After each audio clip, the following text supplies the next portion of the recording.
live?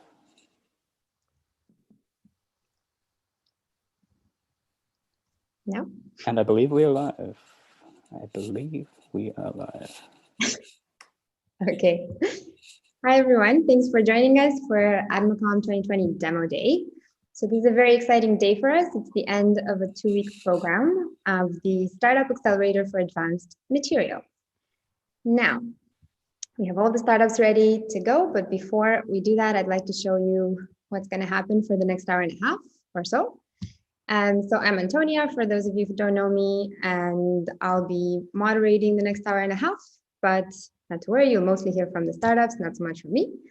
I'll give you a short introduction of AdMaCom, what we've done over the last 2 weeks, also who's behind AdMaCom, what we normally do at INAM when we're not doing this.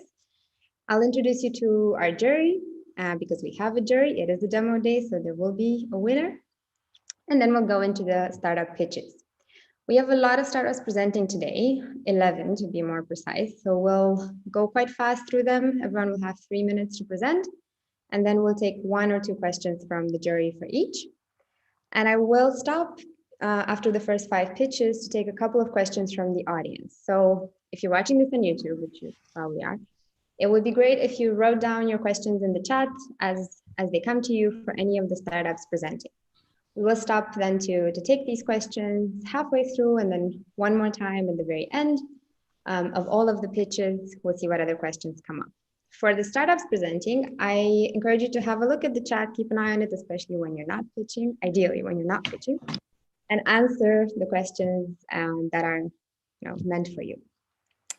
Pretty straightforward. We'll then close it up and invite you all to join a networking space, which we'll tell you all about towards the end, so you don't go there now to start networking while the startups are presenting. We've tried to make it quite fun. I know networking online is not ideal. We would all prefer to be in one big space together, but since that's not possible, we've tried to use a tool that makes it kind of fun. So stick around for that, please. Now, before I forget, because I usually forget things, I wanted to thank our sponsors who are making this day possible, and generally who made AdMaCom possible by giving us some money and also some moral support. And that's the Berlin Investment Bank, Berlin Partner, and Sonnenberg Harrison. Thank you guys very, very much for supporting AdMaCom. There are not that many accelerator programs out there that are solely focused on advanced materials. So it's a good cause, and you'll see that we have really great startups that you've supported. Okay, so many of you know, and probably that's why you're here, because you know INAM, but just in case you don't know us, we're a nonprofit. We're a small but strong innovation network for advanced materials. I have a small team. They're here today. Maybe they'll wave, and maybe you'll be able to see them. That's Chris and Christina. You guys want to say hi? Hello. How are you? Hi. So Chris and Christina are the rest of the INAM team. Now you know everybody. And obviously we have a board as we are a nonprofit. And what we aim to do, what our mission is to support new technologies, anything that is innovative in the world of advanced materials. Obviously, very often this innovation comes from startups, and that's why we organize this accelerator program, but it also comes from SMEs, corporates, research institutes, and we aim to bring everyone together so that innovation in this field can happen more often and a little bit faster if possible. So these are our current members. We've decided to be very democratic here and put them in an alphabetical order, but some of them will stand out more than others, I assume. Some of them are bigger brands. Some of them are startups at the very beginning of their road. And then we have research institutes as well. So we're quite diverse. We're also quite international. And if you are a company or a research institute or a startup in this field and you'd like to join us, you can reach out to us after AdMaCom, or right now, you can write in chat, whatever you want, and we'll find you. So this is generally what we do for our members. We give them access to this program that you're now part of by joining the demo day. So our accelerator AdMaCom. We also do custom events that we call innovation challenges, open innovation challenges. We assist them in the startup scouting process, and obviously give them access to our database, industry network, and send them regular updates about what's going on in the world of advanced materials. So, but you're all here today actually for AdMaCom, and it's kind of a big year for us because it's the 5th edition of AdMaCom, which I like to call it an anniversary edition. Not everyone agrees, but whatever. We've had, as you can guess, 5 editions. 56 startups have gone through this from 18 different countries, so we're quite international. We ourselves are based in Berlin, but our startups come from all over the world, as you'll see in a moment. And we put this kind of placeholder here so we can all take a photo together after these difficult times when you all join us in Berlin, and then we'll use that for next year's presentation. And as a very side note, but not exactly side note, Christina and I make a podcast. Chris is often invited on this podcast. It's called Start Up the Science. Christina has in the meantime become our sound editor, I don't know what to call her, podcast producer. And many of our startups are interviewed here. So you can listen to them, not just AdMaCom ones, but generally startups we find interesting in the deep tech advanced material world. So have a listen if you like podcasts and tell us what you think. Cool, but let's get into it. So it's AdMaCom time. It's our favorite time of the year after Christmas. And we have 11 startups for you today, as mentioned. What was AdMaCom? It was a 2-week program. It sounds short, but the guys I think can confirm it's very intense. There's a lot that happens in these 2 weeks. It's almost like a full-time job, and we ask for their full commitment for those 2 weeks. We take them through more than 200 mentoring sessions, a lot more than accelerators that last for months and months, I have to say, and about 20-ish hours of trainings and workshops. And then we hope that they are then ready to take off and become very successful in the next 6 months, 6 years, 60 years, however long they want to be around. I would like to say thank you to some of our favorite mentors. It's hard to use this word because we have about 50 mentors that we involve in AdMaCom, and we love them all, and we appreciate that they dedicate their time, their energy to mentoring these startups. But after all the mentoring sessions, we ask the startups to rate their mentors and pick their favorites, and we always try to kind of reward in a way or mention the top mentors. So this year, it's Torsten Kampen from Specs, Katie Atkinson from Allen and Overy, Alex Murdoch from Thermulon. And here I'd like to say this is something we do. We bring back startups from past years to mentor current startups. And Alex is from our past AdMaCom cohort from 2019. So it's quite cool that he's already one of the top mentors. And then we have Isabel Markowitz from Bonora Consulting and Tonino Greco from Sony. Obviously, everybody was very helpful, but I just wanted to mention these guys as the top favorite mentors. If you're here watching this now, everyone is very grateful for your time. And we're also very grateful for the time that the jury is willing to put in today. So as I said, this is kind of a competition. We don't really encourage the competitive aspect too much. Obviously, everyone's a winner. What's important is that you've been here for 2 weeks, you take a lot of learnings from this. But we will pick a winner at the end of today's pitches. So I'd like to introduce you very quickly to our jury today, and I'd like them to say hi if they can when I mention them. So first off, we have Mr. Kai Binzel from Berlin Partner. Hi, Kai. Hi. And we have Debbie Fapiane. I hope I'm pronouncing that right. Debbie is our 2019 AdMaCom winner from Cellugy. Hello. Then we have Tobias Faupel from Hightech Gründerfonds. Hello, everybody. Then Naotaka Mukoyama from JX Nippon Mining and Metals. Hello, everybody. Wilhelm Hüttenes from Hüttenes Cube. Hello, all together. And last but not least, Ralph Westerheide from Bosch. Hello, everybody.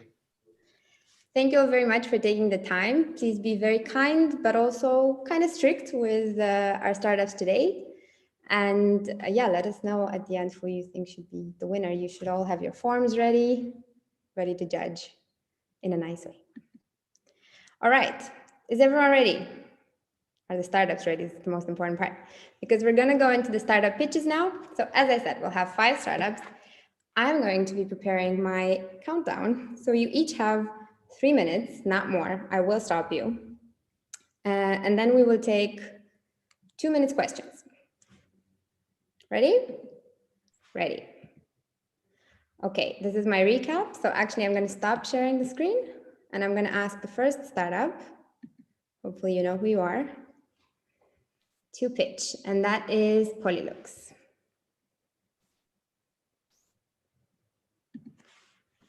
Can you guys hear me?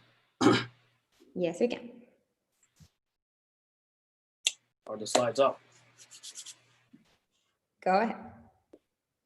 All right. Hello, everyone. I'm Kaushik. I'm the founder and CEO of Polylux. Imagine the pain and suffering that you feel when you have to remove a Band-Aid off your hand. Now, this pain and suffering can be much larger when it's a large wound dressing and you are in the hospital. Of 8 million patients who require extra wound care in the American hospital system, about 2.5 million patients will develop skin injuries in the US hospitals. This is a burden on the system. It's extra time and money spent. And using about 300 in-person customer discoveries, we found that this burden equals to about a $13 billion market inefficiency in the hospital systems. As an American hospital CEO told us, I want a product that sticks better so that it doesn't fall off, but releases easier on demand, and I wanted it yesterday. With Polylux's Orapeel, all these problems go away. Now, a nurse would come in, apply the dressing, and it would be in use like before, nothing changes. But then the nurse would come in to change the dressing, the nurse would shine a light on the dressing, the adhesive strength of the dressing would reduce, and then it will be easily removed without causing skin damage. In comparison to the market leader, we are similarly strong in terms of adhesive strength, but then when we shine light, it reduces drastically as shown on the left in red, and it's easier to peel off without causing skin damage. Now, again, based on all the customer discovery we did, we found that the negative pressure wound therapy market would be the right beachhead for us. It's a large market of $500 million. It is where vacuum is used to heal complex wounds, so the dressings are larger, and they require stronger adhesives to handle the vacuum. We've been around for 3 years now, and in that time, we've raised about $650,000 in non-dilutive funding. And using that, we've built a full prototype where we can show off our product and a freedom to operate, initial freedom to operate, and a full regulatory strategy to get to market. We view our path to market to be 9 months each of product development, regulatory strategy, and go-to-market. And towards that, we are raising our first seed round of $1 million to finalize product development. Now, we built a great team of technical and business professionals and also have the right set of advisors and key opinion leaders behind us to move us through the right medical and regulatory and other key areas. In closing, Polylux is pursuing a unique value proposition in the wound care market using a patented technology, addressing a $13 billion market inefficiency. We are very financially low cost. We have already found a partner for toll manufacturing and raising a seed round of $1 million to get to market in 2023. Thanks. That is remarkably on time. Thank you very much, Kaushik. Any questions from the jury? We'll take one question. I have one question regarding your light switchable adhesive. Would it be possible to comment whether there are any other technologies, competitors in your market? And if yes, can you please comment the differentiation point? Right. So there's only one other company that we know, which is also a startup trying to bring such a technology to market. It's not got to market yet, but their patent portfolio is based on mixing small molecules into polymers and using solvents. Our competitive advantage is that we make our own adhesive polymers where we polymerize the small molecule photoactive moieties into the polymer. So we have zero leachables and we are water-based adhesive, which is much better for human application as compared to what the competitor is doing. Okay, thank you. Thank you, Kaushik. I wonder if that was a trick question because we had a startup in the same field last year, but that's all right. Great, thank you very much, Kaushik. We're going to move now to ceramic, if you guys are ready. I'm ready. I'll try to share my screen. And maybe it's possible for everyone to also have my little video somewhere. This would be helpful. Yes, they will. Everyone can see it. Perfect. Can you see this? Yes, we can. Perfect. Then, okay. My name is Sebastian. I'm from Ceraming. And what we do is 3D printing for advanced technical ceramics in a B2B environment.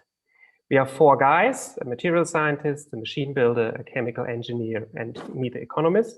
And to understand what problem we solve, you have to understand the production process problems of 3D printed ceramic parts. So other technologies use very complex materials that also use powders that are unhealthy or resins. The 3D printing itself is very slow, and the most critical part is the firing. It takes very long and is super energy intensive. The reason why you use AM in ceramics is that you can reduce post-processing costs dramatically for very complex geometries. Altogether, this results in a situation where you only use additive manufacturing for small parts with thin walls in industry applications because they are economically. We can solve this by our patented LSD process, which is purely developed for ceramics. We use smart materials that are not unhealthy. We are more productive by 3 layers per minute in our 3D printer, which is 50% faster than peers. And if you take, for example, such a part here, we have produced 7 of it in 40 minutes, and we fired it 18 hours. If you use the broadest used other technology, this would take 4 days to sinter it. And it has already very thick walls, which is very good. So we can outperform our peers in either productivity or quality, and we can we can reduce lead time drastically, and offer very, very attractive costs of goods sold. To give you an insight on use cases, we are not allowed to talk very, very detailed about it, but if you know that out of your childhood, you have here a chamber where you create pressure and then a material is flowing out through a matrix. This matrix, in our case, for an industry applications out of ceramics, that you can shape this material. The good thing about this is that you have partly very small lot sizes, and this is good for us as a 3D printer. And on the other hand, it's also with thick walls, so we are the only ones that can print it at the moment. On the other hand, you have corrosion, for example, that destroys 2 trillion a year in value. And you know, a ceramic is 5,000 times better for corrosion than metal, so you can replace metal. This leads to a market growth that is estimated to 4.4 billion in 2030 and an average growth of 37% per year. Our market approach is to first go into proof of concept projects with industry partners to make market validation, then sell parts to the industry, and in the long run also materials and the 3D printers. Our portfolio is alumina, zirconia, and silicon carbide. And next year we want to launch our business, and for that we need 500,000 K. Thank you for your attention. Thank you, Sebastian. Any questions for Sebastian from the jury? This is Kai. Can you hear me? Can you see me? Yes, I can hear you very good. Good. Could you work a little bit more on the type of industry you would like to address? So in which industry would you go? Because 4.4 billion is a huge market with a small team. So which industry you would like to go, and what is a realistic turnover, let's say, in about 3 years? About 3 years. So I think you always have to say that our problem is that it's very broad. Yeah, you have a lot of industry that are potentially there, and in a lot of industries, for example, certifications are very important. So in the short run, it's realistic, for example, to tackle industries like special machine builders, yeah, that have very special components that they need for only a few machines. This is a very realistic first industry to deal with. But in the long run, of course, as our technology is very productive, we want to go into this mass customization, so also into automotive and aerospace. But this is, of course, in the long run. And to give you an insight on what turnover we are estimating at the moment, so in 4 years with all materials, alumina, zirconia, and silicon carbide, we want to have a turnover of approximately 40 million euros. Thank you. You're welcome. Thank you very much, Sebastian. I'm sure there will be more questions. Actually, some questions are already starting to come in for Kaushik for Polylux on the YouTube live stream. So if you want to go there and check, you might answer some there. All right, we're going to move now to traceless, if Johanna's ready. Perfect, yes.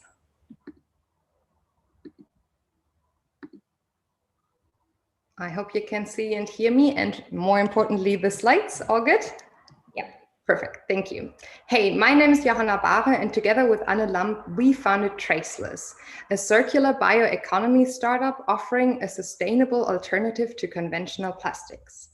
85% of all plastics ever produced are still in our landfills or swimming in our oceans, because 0% of the plastics out there are currently degradable in the environment. Politics, consumers, and industry are looking for alternatives. But the market has no holistic answer to this yet. One big issue, for example, is the degradability of the alternatives out there. They just don't go away. We have an answer: Traceless, materials designed for nature. We are bringing a novel, water-insoluble, storage-stable material to the market that provides all the positive benefits of conventional plastics while being truly biocircular. It's available as a film, a hard material, or a coating. When our material ends up in the environment, it's composted within weeks. And if it ends in other waste streams, it does not interfere with their treatment or recyclability.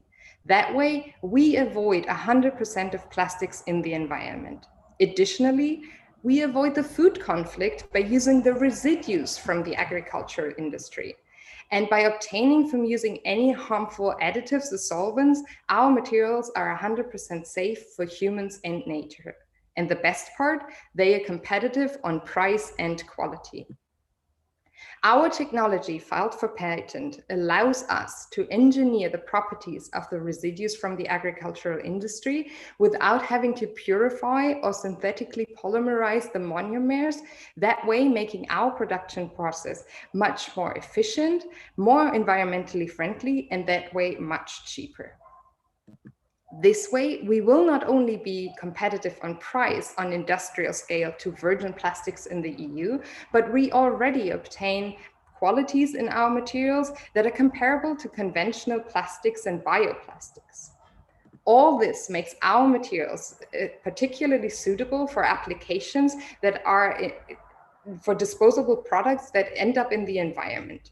We are starting with packaging applications as they the #1 contributor to the plastic pollutions, and we have a first customer at hand. But long term, we are looking to make our materials available for all kinds of applications. That way, we will not only maximize our market share, but our contribution on solving the plastic pollution. We are not the only ones out there trying to solve this problem, but we are the first scalable solution that has all impact indicators in mind while being competitive in price and quality. We just founded the company a month ago, but already can count on an amazing team that is super involved and willing to join us full time once we have the financial means. And we have great advisor and now a great network of experts, thanks INAM.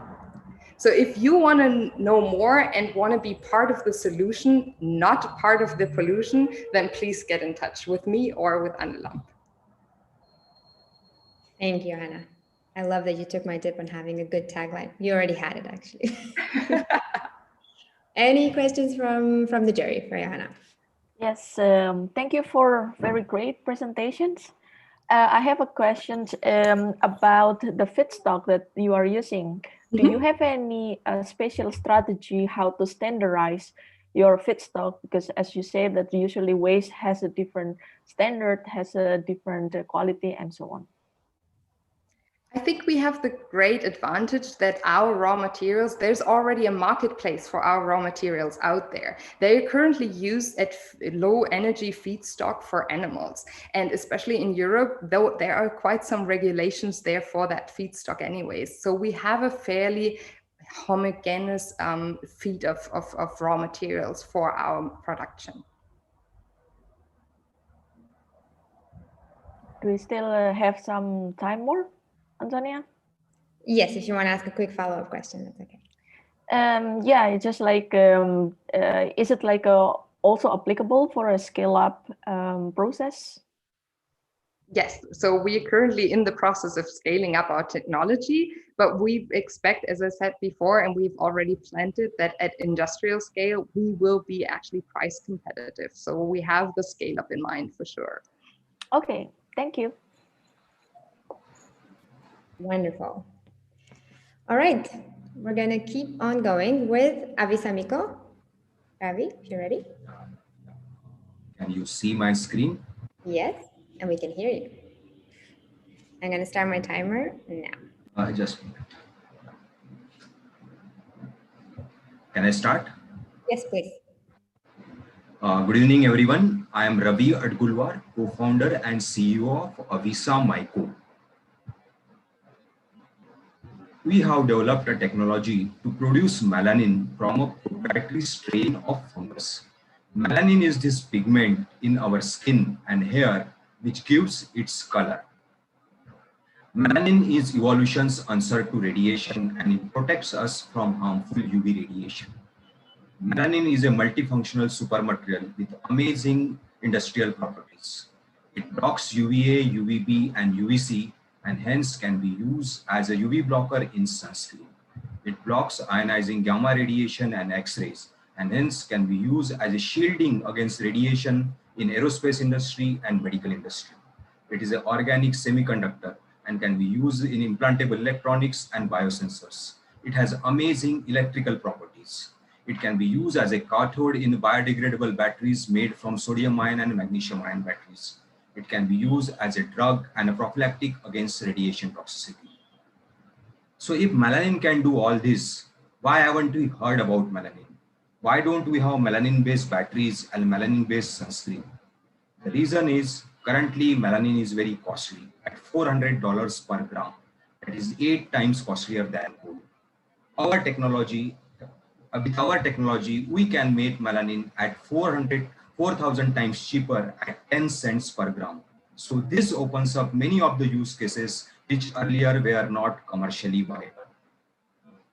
Melanin can go into hundreds of applications, but currently we are only focusing on cosmetic applications and that too sunscreen. We are developing a prototype of a sunscreen using our melanin. We want to replace the harmful chemicals like amabenzone, OMC, nanominerals like nanozinc oxide, nanotitanium dioxide from the sunscreen. We want to replace these minerals because these chemicals and minerals are causing a problem. The problem with these chemicals and minerals is that these chemicals and minerals are damaging the coral reefs, and many of the beaches in Hawaii and Florida have banned chemical sunscreens and nano sunscreens. The cosmetic industry is looking for a reef-safe and an eco-friendly UV blocking solution. The other problems with these chemicals and minerals is the safety and the toxicity, which is currently a cause of concern and is under review. US FDA has ordered a safety review of 8 major UV blocking ingredients, which is currently under hold.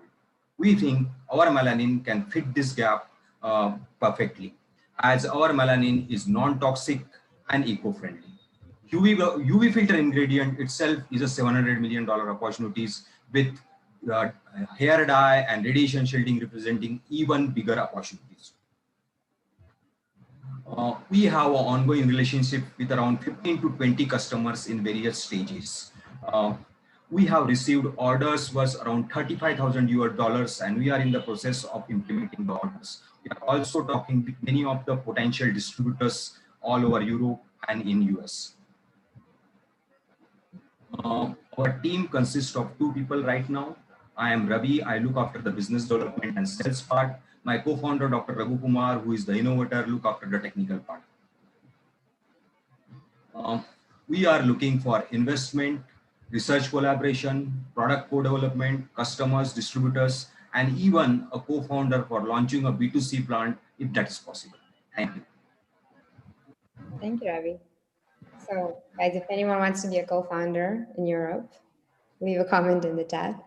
In the meantime, does anyone from the jury have any questions for Ravi? Yes, Willem Huttenes. Dear Ravi, thank you very much for your presentation. My first question is, you named a lot of applications for the melanin, and then you talked about sunscreen. But I see melanin has a lot of different variants, and you're addressing a lot of different markets. So my basic question is, what is the killer feature of the melanin, and what are the low entry target markets that you have identified? I was a bit confused. You see, it is a multifunctional material. It has many killer features. So we are not going as per the features, we are going on 3 criteria.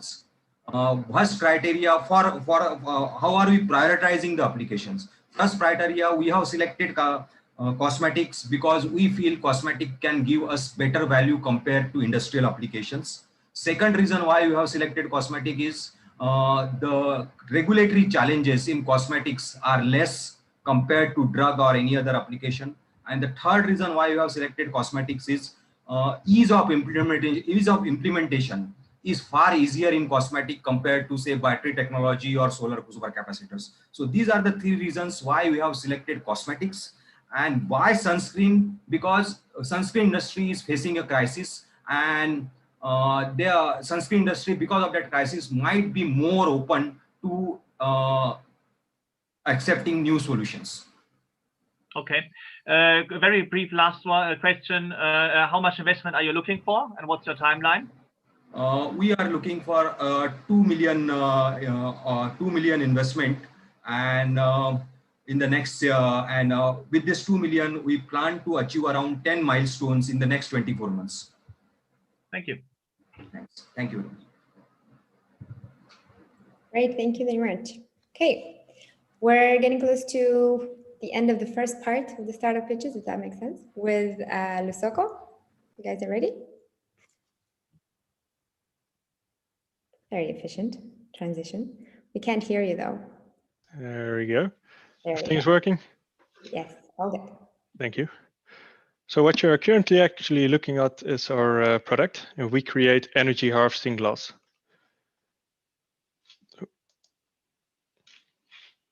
My presentation. So we've all been in the situation that after a day of shopping or going out with friends, we had to catch a bus ride late at night. And it is dark outside, you're waiting for your bus to arrive. And that's a feeling that we can all recall to. The feeling of being alone in the dark at a cold place and not illuminated and not cozy at all. Well, many bus stops are not illuminated as it is hard or expensive to get a power cord at this location. With already 500,000 of these kind of bus sites having advertisements and a lot of glass, we see a huge business opportunity to create energy harvesting glass. My name is Jeroen Schippers, CTO and co-founder of Lusoko, and we create this energy harvesting glass. Now we print fluorescent inks that are capable of collecting sunlight, and by re-emitting this light, we're able to concentrate this at the edge of the glass. The edges of this glass we place small solar cells, harvesting the energy and storing this in a battery. So during the day, the glass charges itself, and during the night, by placing LEDs at one of the edges of the glass, we can make the same print shine. This results in several benefits. For instance, not requiring the power cord, saving 750 to 2,000 euros on the 3,000 to 8,000 euros costing bus stops. Next to this, it is visible day and night, allowing advertisements to be ran, but simultaneously increasing the feeling of safety for passengers that are waiting at this stop.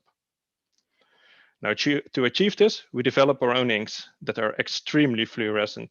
We've managed to tweak the inks to be compatible with commercial inkjet printers, where we can now print resolutions up to 1.1 millimeters, as can be seen in the pictures, and we can print this on a width of 1.6 meter. Our technology is patent protected both at the inked and the solar cell level, as well as on the total concept. Now with these big prints, we were able to perform our first case study, which you can see here, showing the device in real life. Our customer was really surprised by the extreme high contrast of the letters, as our ink itself is glowing, resulting in very high readability, even at large distances.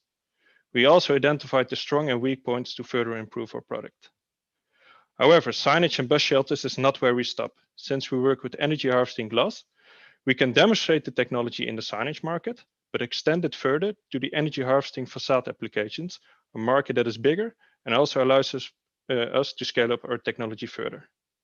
Well, I'm not doing this all by myself. We have a great but small team, highly specialized, and a great mix of science and material knowledge and market knowledge required to bring the product to the market. Now with this, I would like to conclude and ask you to contact us for case studies to further develop the product and implement our technology in the market to create a brighter and more sustainable future. Thank you. Thank you very much. You definitely get the prize for a perfectly on time pitch. Any questions from the jury? Hi, Jaron. It's me, Ralf. I have a short question and a longer one. The first question is, do you still have partners to do that? Because installing signs on a public ground is easier. That's a different business. Yeah, no, we are indeed looking for partners, both on the installing side. We're also not going to sell the product ourselves. We are tending to sell the different components that are needed to build up the sign and make use of the existing networks that are there. Okay. Also for the solar cells, we also use partners to create those. So we're mostly focusing on the ink development. Okay. Second question is, how do you check the durability in a short time that you can advertise to your customers that your product will last long enough? Yeah, so next to having our pilot products already early out in the field to really test it in the field, we are also doing accelerated lifetime testing in the laboratories and comparing those data so we can extrapolate it to see if our product is actually stable enough. And for all the electronics, solar cells, we make use of standard components that already have proven their durability in the market. Thank you. Okay, thank you very much. All right, we're halfway there. Quite a lot of interesting pitches. For everyone listening to us, if you have any questions, as the guys were presenting, if you thought of anything you wanted to ask, please write it in the comments. We have some time now to take some of those questions. There's also a slight delay between Zoom and YouTube, so I'll give everyone a few seconds.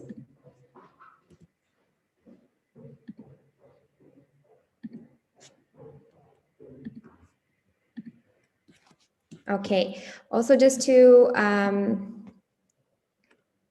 remind you what we've watched, because perhaps some of these technologies are not something you see every day, or maybe you're not particularly familiar. So just a quick recap, we've heard from Polylux, who are doing a light switchable medical dressing. We've heard then from Ceraming, who are in the business of 3D printing of advanced technical ceramics. Then Johanna told us everything about traceless, the biocircular alternative to conventional bioplastics. We then listened to Ravi explain how they can make at AdMaCom natural melanin 4,000 times cheaper, which is quite impressive. And finally, we heard from Lusoko about how you can harvest energy in glass and use that in the signage market. So I'm going to switch very quickly to see if we have any questions in the live chat. Let's have a look. Okay, we have a question from Sam from Thermilan. What's the cost trade-off with normal glass windows? So I'm pretty sure this one is for Lusoko. With normal glass windows, for example, in a tower block, and if it's harvesting energy, how long is the payback for the additional costs? As in, do you have a model? Yeah, it's a very interesting question. So we are using similar technologies that they already use in the standard creation of glass. For instance, the laminating process there. So the cost comparison in that field will be similar. The additional cost will mostly be in the solar cells. That's also why I have a patent there to develop them to be cheaper. And in that way, we hope to become cost compatible and have a payback time of about 5 to 7 years. But it's still something we have to develop further. This is the second market we would like to enter. And we also have to study this in more detail. That sounds good. Sam, if you'd like to know more, we can connect you guys so you can have a further conversation. And I think at the very beginning of the presentations, there was a question for Polylux from Guy Varon. I think it's for Ceramic actually. And that was, what is the length possible? So I'm guessing, maybe Sebastian, you understand this question better than me. I think it refers to the length of the things you can print. Yeah? Sorry, we had a short conversation here. Can you repeat the question? I'm very sorry. No, I'm not 100% sure that this question is for you, but Christina says it is, so I trust her. There's a question from Guy Varon on the YouTube chat on what is the maximum length you can print. I imagine that's the question. The maximum length that we can print. This depends on a little bit, in additive manufacturing, it also depends on, what surface do you want in the end. So it makes a difference whether you put it in a horizontal way or in another direction. So at the moment, I would say that the maximum length is 40 centimeters, but this also has then some side effects on, for example, how width it gets. We would have to discuss that in a more detailed way. Okay, Sounds good. We can also connect you guys afterwards. We've been in touch with Guy before. Perfect. Okay, so if everyone's ready, we'll go into round 2. Everyone still with us? Okay, so just to remind you, the order will be quantum solutions, Plastformance, light and charge solutions, DV gas, made of air, and Bloom biorenewables. So whenever you're ready, quantum solutions, you can start. I'll prepare my famous clock and you can get started. Can you hear me? Yep, and we can see the slides. Okay, perfect. Yeah, hi to everyone. My name is Marat. I'm from Quantum Solutions, and we develop and produce quantum dots for displays and sensors. Quantum dots are small semiconducting nanoparticles, just several nanometers in size, with outstanding luminescent properties, and they show promise in optoelectronic devices. Quantum dot market is growing dynamically and will triple in 5 years, and it shows amazing opportunity for us to enter and to penetrate the market. Today, we focus on 2 Q-dot materials. On the left are Q-dot perovskite quantum dots. They're emissive in visible range with high optical properties, and we work with several display companies to make displays with perovskite quantum dots. On the right, our lead sulfide quantum dots, they are active in near-infrared range, and we also work with many sensor companies around the world to build near-infrared image sensors. And our products are patented and protected worldwide. Let me show you how quantum dots work in displays. When you use quantum dots in displays, it increasing the color gamut of LCD screen, allowing to show for 50% more colors as a standard TV. This technology started to be commercialized by companies such as Samsung and Nanosys that were able to increase the color gamut from 70 to 85%. But with our Q-dot perovskite quantum dots, it's possible to go beyond this color gamut and to achieve more than 80 to 95% of BT2020 color gamut. And we built our first prototype and demonstrated that we can achieve more than 80% of BT2020 color gamut at this stage, but our target more than 90% with our Q-dot perovskite film. Let me show you now how quantum dots works in sensors. On the left is an image made by standard silicon CMOS sensor of the objects in dark. As you can see, we cannot recognize any objects. But if you enhance this CMOS silicon sensor with Q-dot lead sulfide quantum dot, it will be possible to see these objects in dark because lead sulfide quantum dots are active in the infrared range. And this technology shows great promise in many applications such as autonomous driving, to see obstacles at night, biometrics, low dark imaging, and machine vision. Our company started in 2017 in Saudi Arabia. In 2018, we had our first sales and collaboration with our own companies. This year, we opened our subsidiary company in UK, and our next steps is going to piloting and scaling up. Our team are professionals in chemistry and material side, and we are enhanced with our advisory board, the leading innovators and scientists in our field. Thank you for your attention. Thank you. Sorry, I have to turn on my phone. Okay. Any questions from the jury? Yes, Wilhelm here. Thank you very much for your presentation, Marat. It was very interesting to hear. My first question is actually a question for material science. I'm actually a material scientist as well, wearing another hat right now. And I wanted to ask, how do you provide or guarantee the stability of your quantum dots in your applications? Right, yeah, thank you so much for this question. This is actually, I think 80% of our R&D work. Yeah, I can share the screen.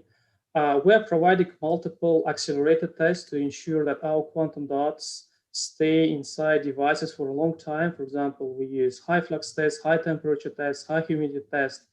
And for example, our materials for displays already almost passed 1,000 hours in accelerated tests. It means 3.5 years of product warranty at least. But we continue our tests to improve the reliability of our materials even further. Right. Have you checked UV light already? For instance, if the screen is exposed to the sun? So yeah, we're testing with different now. We're pumping, for example, our films with quantum dots with blue light for 50 nanometers with high flux. But we are running also the test just for displays, how they behave in normal conditions. Yeah, under like sunlight or normal light or UV light in different light pumping configurations. Thanks. One brief question regarding your team. I saw that everyone in your team has a PhD, and therefore I suppose now that you all have a scientific background. Do you have someone at hand for business and project development and financial administration, or are you hiring? So we use from financial point, like for finances, we have our contractors who helps us with their accounting and administration things. But from business part, we have, for example, Eric Scher, even though he's doctor, but he works in analysis company, but he's CTO and CEO of a nanomaterial company that help us with business development of the company. Okay, thank you. Thank you so much. Murat. Thanks a lot. We'll go to Max next from Platformance. He's ready. He seems ready. Okay, Max, whenever you're ready. Yes. Is everything working fine? Yep. Great. Okay, hi, my name is Max, and today I will try to change your perception on plastics. I'm part of the Platformance team. I'm in charge of the business development, and at Platformance, we deliver high-performance plastic for your future technologies. Many of the future technologies have one thing in common, and that's true for batteries, lights, microelectronics, and power electronics. They get smaller and smaller, and more power is being produced on a small size, resulting in a lot of heat problems.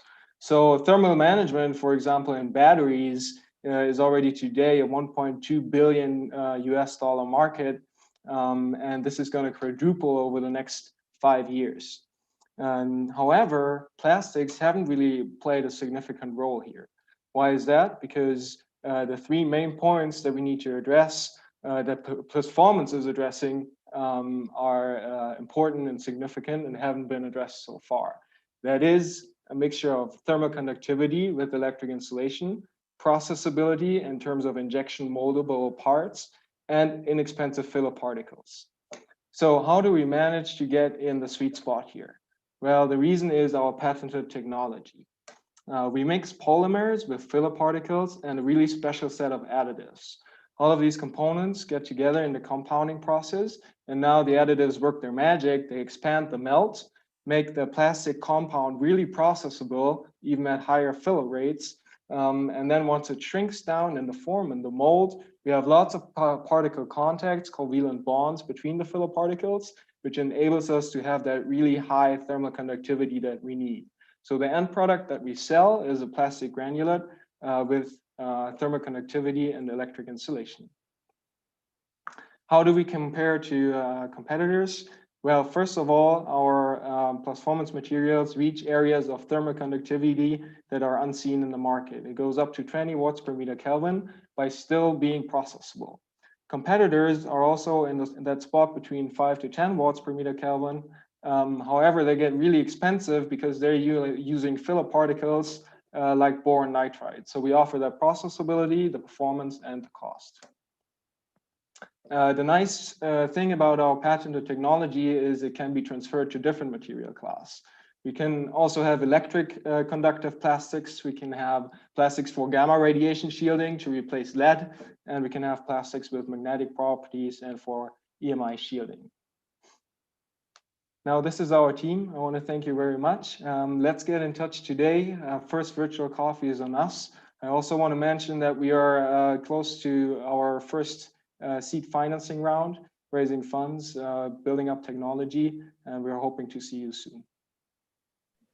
Thank you so much, Max. It's a very generous offer, the virtual coffee. Any questions for Max? Yes. Hi, Max. Thank you. Very great presentations. I have 2 questions for you. The first one is like, because I saw that you have so many applications for your materials. Do you have like an exact market that you want to enter first, and why is that? If you mention what the market that you want to enter to. And the second question is actually about the scalability of the process. Do you have any strategy in entering the market in terms of the scalability of the process? Thank you. Sure. Thanks for your question. First of all, the market in the upper left, thermoconductivity and electric insulation, or that application, also results in our first market, because we really want to go into heat sinks, because we see that metal heat sinks in combination with different materials, different other insulation pads, for example, are a huge disadvantage at the moment. And also with electric mobility coming up, every car, every battery needs a sufficient cooling system, and we're already rethinking the whole system together with partners. So this will be the first market to address. How do we get into markets? And that leads to your second question. Well, the very high value compounds, for example, the gamma radiation shielding, is something that we will do in small numbers in-house and do the full granulate. In order to address those big markets like automotive, we will have to work with partners who do the compounding for us and to license our technology, enable to get into high volumes.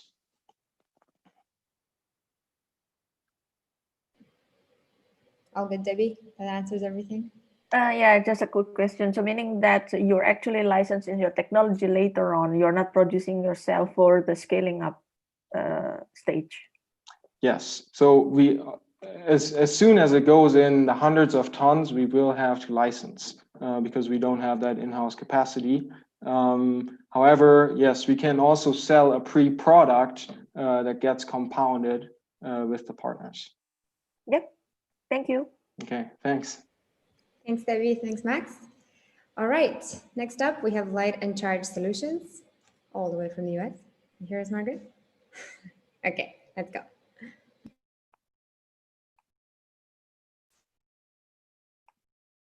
Okay, are we seeing me? We're good. Yay. Hello, my name is Margaret. I'm a founder and CEO of Light and Charge Solutions, and I'm excited to tell you about our innovation. Today, we'll focus on flexible organic electronic devices, which already have penetrated the market from automobile applications to personal electronic devices. Specifically, I'll talk about organic lighting and diodes, or OLEDs, which are commonly used in displays or lighting applications. Here's a very simplified device structures of OLED, which is made of a variety of different layers stacked on top of each other, which have to be deposited one at a time. And this creates a significant problem for manufacturers because the manufacturing is too complex. In fact, it is up to 70% of the device cost that lies in the manufacturing.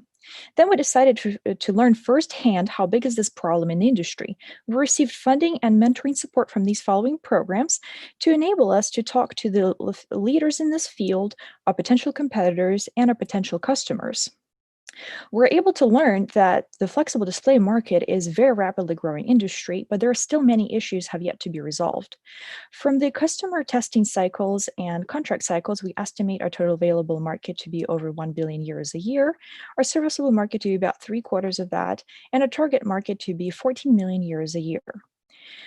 Our Light and Charge Solutions ambition is to not only be able to provide the materials for manufacturers, but also provide a path to enable 10 times faster manufacturing, enable for manufacturers to enter new market opportunities, have improvement in environmental impact, as well as increase the revenue margin.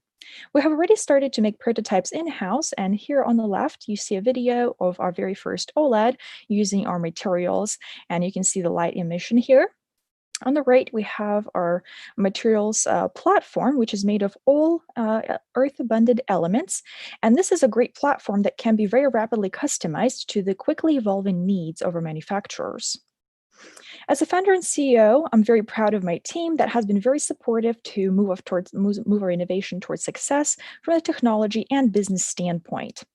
This didn't come out of nowhere. For the last 15 years, this research has been done in academia, and I was thrilled to have my hands on it for the last 4 years.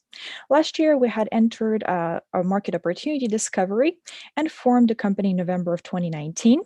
Currently, we're doing pilot studies with Synovia Technologies, a flexible display manufacturer.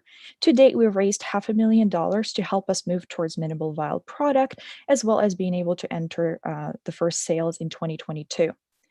Today, we're on a mission to raise 1 million euros to get us to the sales on time by 2022 and enable the revenue of 3 million euros by 2025.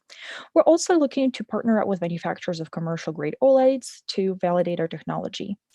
We would love to stay in touch with you, so please reach out to us, and thank you for your attention. Thank you very much, Margaret. So Jerry, any questions? Yes, I've got a question. Go ahead. Okay. Margaret, thank you for the nice presentation. It's Tobias from HGGF. Could you please tell me, you were very nicely slicing the market, the last accessible market of those 14 million euro, is it for a specific application? And you were nicely describing your first customer. What's the volume of a project so that we understand your business model better? Are you licensing your technology, or how are you actually making, what's your actual product? Yes, at the start, we would like to actually produce materials ourselves for these manufacturers. We are currently targeting small to medium display manufacturers of specialty devices, so like wearable devices, things like that. So not the mainstream, to be able to validate our technology and de-risk our technology. And then after the 2025 sort of target reach be able to reach more global applications towards the mainstream displays of cell phones and TVs. So kind of a slow ramp up for that, towards that. And then we'll consider the possibility of licensing the technology. Thank you. Wonderful. Thank you, Tobias, and thanks, Margaret. All right, we'll fly from the US to Singapore to see what Andre has to tell us about DVGas. Hi, everybody. Yeah. You can share your screen. All right. Cool. Yep, got it. All right. Hi, everybody. So my name is Andre Lorenzo. I'm the CEO and co-founder of DVGas, and as Tonya said, straight from Singapore. So every year in the petrochemical sector, there's $110 billion of hydrogen gas being generated, overwhelmingly for gasoline and fertilizer and chemical and a large slew of chemicals. And there's a very large portion, about 15% or $16 billion of that is gets mixed up with other gas, becomes too low purity and quality, and is unusable as such. So producers try to repurify it, but overwhelmingly the equipment to do so tends to not be able to resist the acidic conditions, the heat, it has too much heavy hydrocarbon, or in general, it's too expensive. So our product, we've invented a new type of membrane fiber that fits inside of a hydrogen separation membrane. So we sell the whole package, we sell the skid, the tube, but the technology really is in the manufacturing process of this polymeric hollow fiber membrane. So we have a system as a whole that is more efficient, more affordable, resists heat and pressure. I'm going to talk about that in a second. And we sell the package as a whole as a sort of like just a simple equipment sale and resupplying model. So, compared to, there's principally 5 manufacturers that you have on the right in the market. And, we have a thinner, we have more efficiency through thinner selective layer, better delta pressure tolerance, operating temperature, resistance to acidity, plasticization, and aging. It lets us take on more streams and save more value per streams. So there's already a significant market for this kind of product that spans, as I said, the entire petrochemical industry, and the other players are very established, but we compete with them on efficiency. However, what we really focus on is the streams where they are not. So there's a very large number of streams where they cannot compete today because of high contaminants and high temperatures, and that's really where we go. So we have 3 deals, 1 renewable energy storage, 1 nylon 6 hydrogen recovery after the reactor, and 1 refined oil diesel off gas. All of them are worth millions of dollars. And right now we're moving them from LOI stage to first on-site pilot product industrial scale stage, with some of that happening as early as June next year, rolling into 2022. So my co-founder has been working on this for 10 years. He's done everything from plate shielding for the space shuttle to this. And I've led a Series B software startups in New York before. We've already raised $350K from Haxos OSV and Entrepreneur First in Singapore. We're doing these pilots. We're doing the sort of first phase of these pilots right now and moving up to TRL 7 next year. And we're raising $2 million to execute on the scale up of the manufacturing. And we're relatively advanced stage on this fundraising already. That's it. Thank you very much. Cool. Any questions? I have one question. Regarding, would it be possible to comment about your IP strategy? Is your technology patent protected? No, and intentionally not. So we're taking the Coca-Cola IP route, complete trade secret, because the technology is not reverse engineerable. So even if UOP Honeywell got their hands on our membrane, and this is not just our membranes in general, because of the polymer modification process involved, you can't just reverse engineer them. The way you would have to copy our technology, you'd have to be there on the manufacturing process. So our technology is actually, we take new materials that have never been used before in this use case. They're massively available by large chemical companies, but they've not been used for this. We have a proprietary manufacturing process and a proprietary polymer modification process. So it's not sort of like the end product is really the manufacturing process. We do plan in a few years to actually patent this, but for a significant amount of time, we're just going to do it in-house, not outsource that process at all, keep it very secret, very separated, even inside of the company, and run it as a trade secret. Okay. So eventually, is your plan to sell the membrane material, or what kind of business? No, we sell the whole system as a skid, as a, parts of it we outsource. So everything that isn't the sort of core IP will work with external partner. The steel tubes that we're talking about, the skid, the engineering, we're already assembling a supply chain right now to get that ready, for these first industrial scale pilots. But we'll keep the fiber manufacturing in-house and the assembly of the tubes and the fiber in-house, and everything else will work with partners. Okay, thank you. All right. Thanks a lot, Andre. So we said we have startups from all over the world, but we also have startups from Berlin. So I'll move now to Medever, one of our more local startups. Whenever you're ready, Alison. Hi, thank you, Antonia.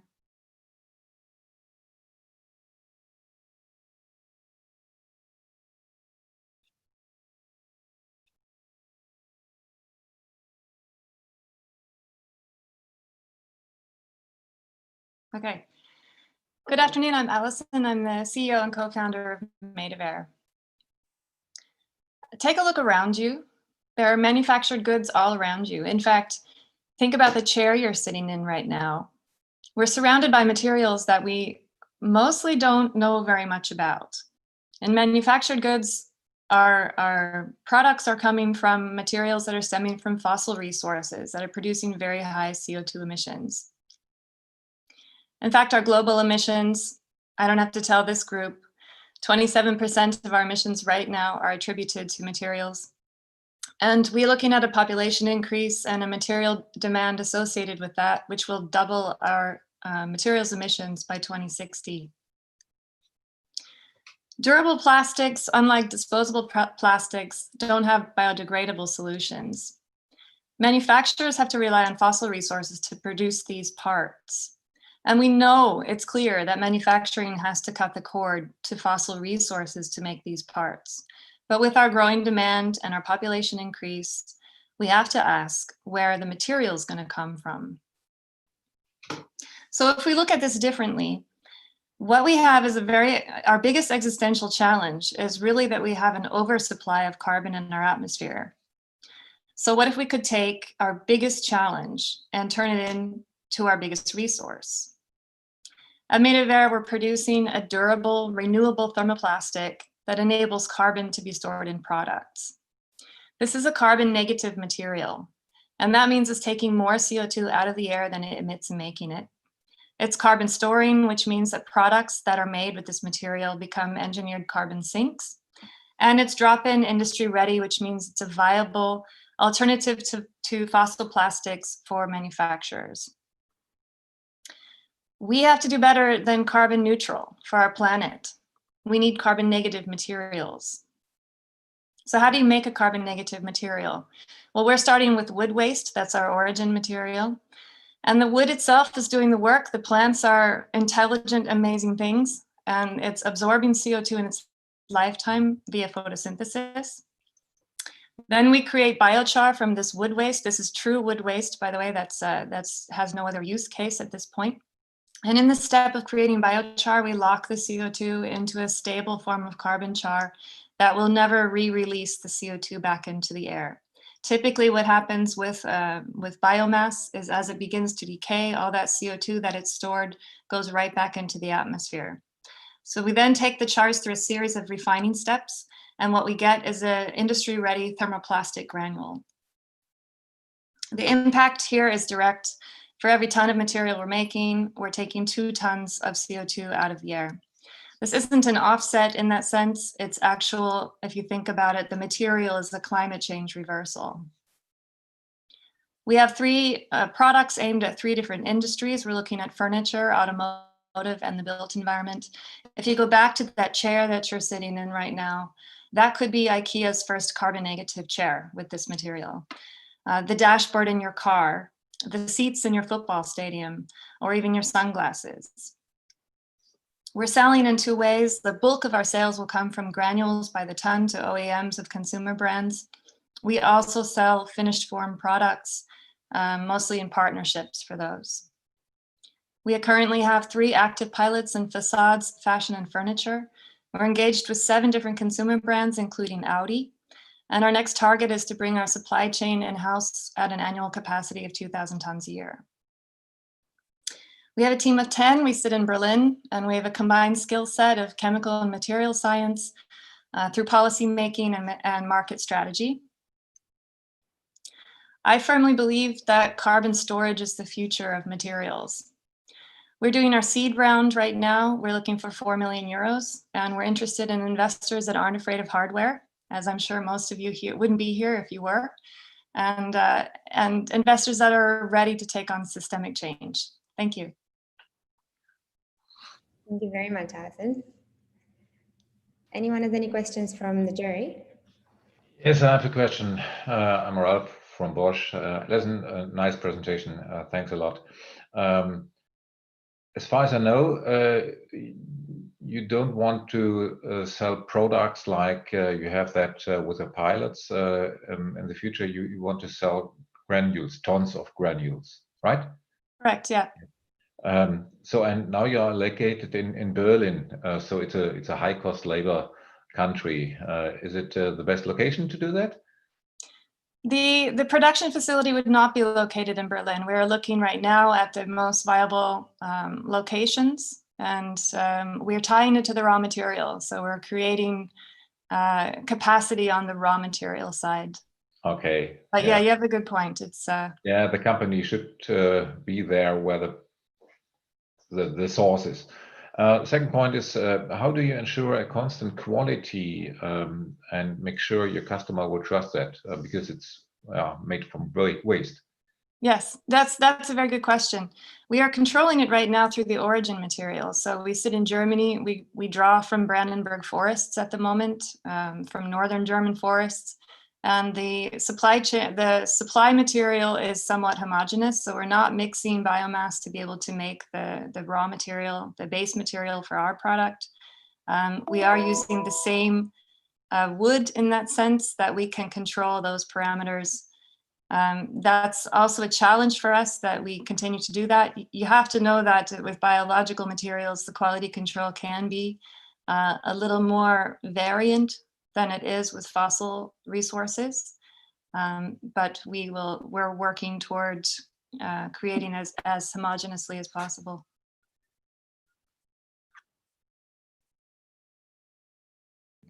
Hopefully that answers your questions, Rob. Yes. Good. All right, we're coming very close to the end. We're going to stay in the sustainability space and hear from Maxime from Bloom Biorenewables. There he is. Yeah, hello everyone. Let me share my screen. Can you see it? Yes, we can.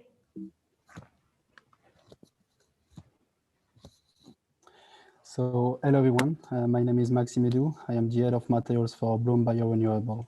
Bloom's vision is to make a biomass a true alternative to petroleum. Like you know, petroleum is everywhere, not only in fuels, but also in fragrance products, textile products, and plastic products. And that represents 30 million barrels per day. And those 30 million barrels represent 4 million tons of CO2 per day. So we need to switch urgently for a more sustainable solution. And biomass, it's one of those solutions because biomass is sustainable, ubiquitous. However, the process using biomass today are not cost competitive. And this is why Bloom technology is the solution, because Bloom technology is cost competitive and open to all the different markets.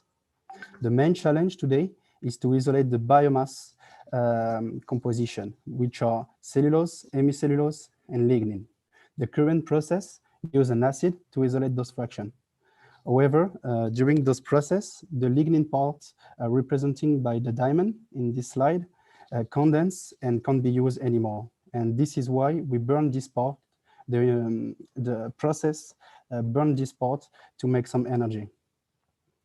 Bloom technology is totally different because we add a stabilizing agent with this acid, and thanks to this stabilizing agent, we can isolate each fraction of the biomass efficiently and valorize that for a lot of different markets. And this is why Bloom is unique. Like we are a young company, we decided only to focus on different markets, which are textile fiber for cellulose, cosmetic, ink, and fragrance for lignin, and bioplastic for hemicellulose. Because we have recently patented a new PET-like that we call PAX, and this polyester is bio-based, biodegradable, and recyclable, and it has the similar property than the PET. For the seed round, we raised 3.9 million euros, mainly from grants and prize and equities. The idea for the end of the year is to reach a batch of 600 liters and to get new pre-order. This is the Bloom team. So Bloom was created 2 years ago by Florent Rogel, Rémi Buzzer, and Jérémy Luther-Barrer. And you can see below the scientific and commercial team. So Bloom was a spin-off of EPFL, so Swiss University. And you can see all the supporters that we have since the beginning of Bloom. And we joined the AdMaCom program for our recent discovery about this bio-based polymers. And we are looking for new collaboration and new investor. Thank you. Thank you very much, Maxime. Questions from the jury? Yeah, this is Kai here. Maxime, very impressive team, very impressive group of logos of partners you have collected already. I'm always skeptical regard to biomass. So will you get enough biomass for the production of your materials? So where would you run your process? So I'm coming from a situation where we was looking for something in Brandenburg and very fast come to a point there is not just ready biomass available. So what's the state of biomass? So so for your first point about the biomass, I would say that we can use a lot of biomass. So that it can be wood, but it can be wood waste. What we need, it's lineocellulosic biomass. So like I said, like wood or food waste, and we can use, for example, a nut shell for that. And why it's interesting, why all the biomass are interesting is because the composition are totally different. And depending of what we want to do, we can use different biomass because, like I said, the composition is different. And for example, if we want to do more plastic, I would say that we need this biomass because the hemicellulose part is higher. And about where we want to do our company, I would say that the idea is for the demo plan, it's to continue to do that in Switzerland because we have a lot of partners here, and we are already some a place that we can build this demo plan. And later locations could be Scandinavia or Canada, or so places where there's a lot of yeah, wood of course. Yeah, of course. It can be an idea too. Thank you. You're welcome. All right, that brings us to the end of our presentations. It feels like we didn't have as many as it felt. That was 11 startups in total. We have a small prize for the crowd favorite that I'd like to announce now. But before we do that, there is one question for Platformers. So Max, if you would like to take that question, I think you've already seen it. It's in the YouTube chat. Do you want to read it out yourself and then answer it yourself, or maybe I read it out for you? Hold on. So essentially the question is, since plastics are so evil and most people are looking towards more environmental materials, how do you see the sustainability credentials of your material affecting your commercial plan? Okay, I think this question was coming from Sam. Sam, thank you so much. I really want to stress this point. Our material is not a wrapping. It's not going to end up in the ocean or somewhere else. The materials and the applications that we're looking for have lifetimes of 15 years plus, okay? Also, our materials replace, like in the medical sector, lead. Lead is highly toxic. We can do it with a tungsten plastic at costs that are super compatible. If you think automotive, thermal management, the current version is an aluminum part, multiple layers of silicon glued together. You would never recycle that stack. But we have a plastic compound that is thermally conductive and electric insulating, which does all the functionalities of that stack that you would never recycle, makes the car lighter, and in the end, you can recycle this material because it's a thermoplastic. So think about lifetime, think about total cost in terms of CO2, and you will actually be surprised how efficient that material is. And again, it's fully recyclable. Thank you, Max, for redeeming plastic. Thanks. I haven't been listening to our podcast because you also explained it in our podcast episode with you. Okay, good. So as I mentioned, we're going to have a crowd favorite. So I'm going to do a very quick recap for everyone watching to kind of remember what every startup was doing. So hopefully you can all see my screen. Okay. So we've done already a recap of the first 5, but let me just do that one more time very quickly. Before that, Christina is going to put this link, slido.com, which you might have used before. The code for this event is AdMaCom. I'm going to ask all the startups to be ethical about it and not vote for themselves, but obviously we cannot control that. So we had Polylux, light switchable medical dressing, Ceramic, doing 3D printing of advanced technical ceramics. We had Traceless, doing biocircular alternatives to conventional bioplastics. AdMaCom, producing natural melanin, very cheap. And Lusoco, doing energy harvesting glass for the signage market. That was quite a while ago in the first part. But then we had 6 more startups presenting, and they were Quantum Solutions, producing quantum dots, as well as products with quantum dots. Platformers, producing not so evil, high performance, functional plastics. Then we had Light and Charge Solutions, working on materials for the next generation of organic electronics. DVGas, next generation hydrogen separation membrane. Then we heard Made of Air, making carbon negative thermoplastics for manufacturing. And Bloom Biorenewables, producing biomass or making biomass a true alternative to petroleum. So I'd like to ask you all now to go to this link, which should also be in the YouTube chat, and enter the code AdMaCom for the event and vote for your favorite pitch. Now do take into account not just the pitch itself, but also the technology, if you see it as having good potential, also the team, the general impression you got of the company from this pitch. Slido.com. I'm going to stop sharing for a second to see the results.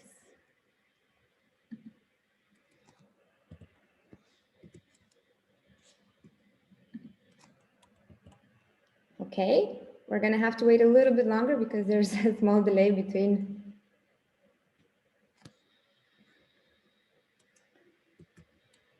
the two.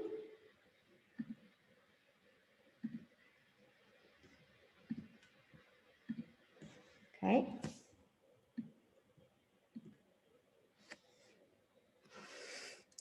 I don't want to influence anybody, but you can see has the scores changed as people vote.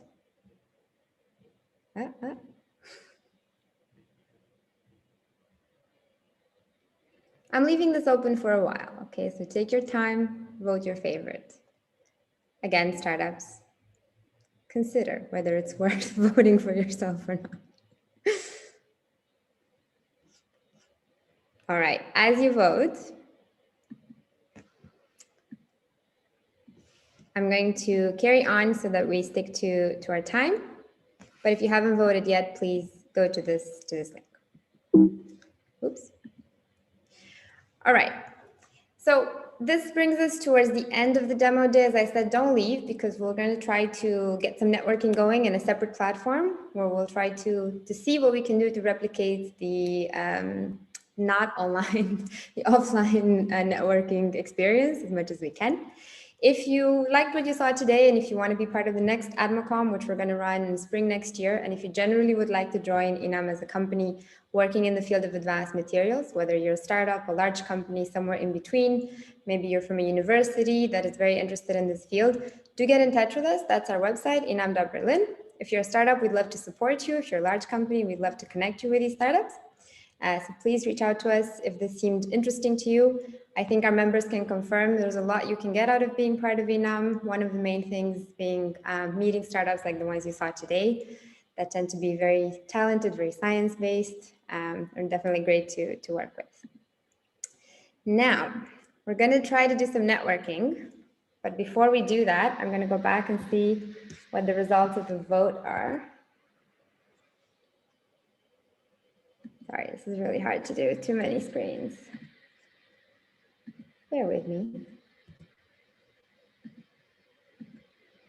Okay. Right. So I believe we have a clear winner. No, we don't. We have a tie. We have 23% for traceless and 23% from Bloom Biorenewables. Okay, we definitely have a winner, which is sustainability. And someone just voted for Bloom. I was so close. It's just like watching football. It's the closest thing. Should I close this or should I give you all 2 more seconds? Oh. Not sure what to do here. We didn't take this into account, that seconds might make a difference. All right, I'm gonna count to 5 and I'll close it. 1, 2, 3, 4, 5. All right, so the winner was Bloom Biorenewables. Congratulations, guys. Thank you. And thank you to all the people who voted for that. Thank you very much. All right, but you're all winners, obviously. That's how it works at AdMaCom. And now we're going to try to see who was listening to us in the YouTube live stream and get to see some more faces, not just the Zoom ones. So let's try and use this tool for networking. Now, Christina is going to put a link, I think sure you did, in the, yes, you did, in the YouTube chat. And I'm going to put it, or maybe she did already, also in the Zoom chat. And everybody except the jury, okay, it's very important, has to go there. The jury, unfortunately, cannot network yet because they still have to decide who the winner will be, which we will announce in the networking tool. So it makes sense that you stick around because that's where the announcement will be. All clear? I hope so. I see some nodding faces. Okay, sounds good. So guys, we'll see you all in the networking space. I'm going to join the jury for a second, and then we'll see you there. Thank you all so much for joining us today. I hope you enjoyed this. I hope you liked our startups, and we'll see you during the next AdMaCom, spring 2021. Thank you.